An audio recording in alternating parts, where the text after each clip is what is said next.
അമ്മ പറഞ്ഞു ഉടമ്പടി എടുത്തതിന് ശേഷം ആരും ഇതുവരെ സങ്കടപ്പെടേണ്ടി വന്നിട്ടില്ല, ഒരു പ്രശ്നം, എല്ലാ പ്രശ്നത്തിനും പരിഹാരം ഉണ്ടായിട്ടുണ്ടെന്ന് പറഞ്ഞു. ഞാൻ ഇത് പറഞ്ഞ് തിരിഞ്ഞപ്പോൾ ഹസ്ബൻഡ് ഞാൻ എക്സാം എഴുതുന്ന സമയത്ത് ഒരു പള്ളിയിൽ പോയി, മാതാവിൻ്റെ പള്ളിയിൽ പോയി പ്രാർത്ഥിച്ചുകൊണ്ടിരിക്കുമായിരുന്നു. ആ സമയത്ത് ഒരു ചേച്ചി വന്ന് ഒരു കൊന്ത ഹസ്ബൻഡിൻ്റെ കയ്യിൽ കൊടുത്തു. വെഞ്ചിരിച്ച കൊന്തയാണ്, പ്രാർത്ഥിച്ചോളാൻ പറഞ്ഞ്. ഹസ്ബൻഡ് എൻ്റെ കയ്യിൽ ഈ കൊന്ത തന്നിട്ട് പറഞ്ഞു, ഒരു ചേച്ചി വെഞ്ചിരിച്ച കൊന്തയാന്ന് പറഞ്ഞ് തന്നതാ, പ്രാർത്ഥിച്ചോളാൻ പറഞ്ഞ് തന്നു. ഞാൻ ആ കൊന്ത മേടിച്ച് നോക്കിയപ്പോൾ കൊന്തയിൽ കുരിശിൻ്റെ കൂടെ കൃപാസനത്തിൽ മാതാവിൻ്റെ ലോക്കറ്റാണ് കിടക്കണേ. പെട്ടെന്ന് എനിക്ക് ഭയങ്കര സന്തോഷവും ഭയങ്കര അത്ഭുതമൊക്കെ തോന്നി.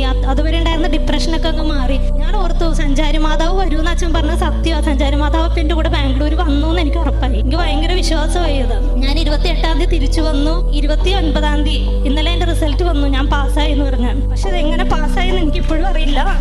99% ഞാൻ തോക്കുമായിരുന്നു. എനിക്കിപ്പോഴും അത് വിശ്വസിക്കാൻ പറ്റാത്തൊരു വിജയമാണ്.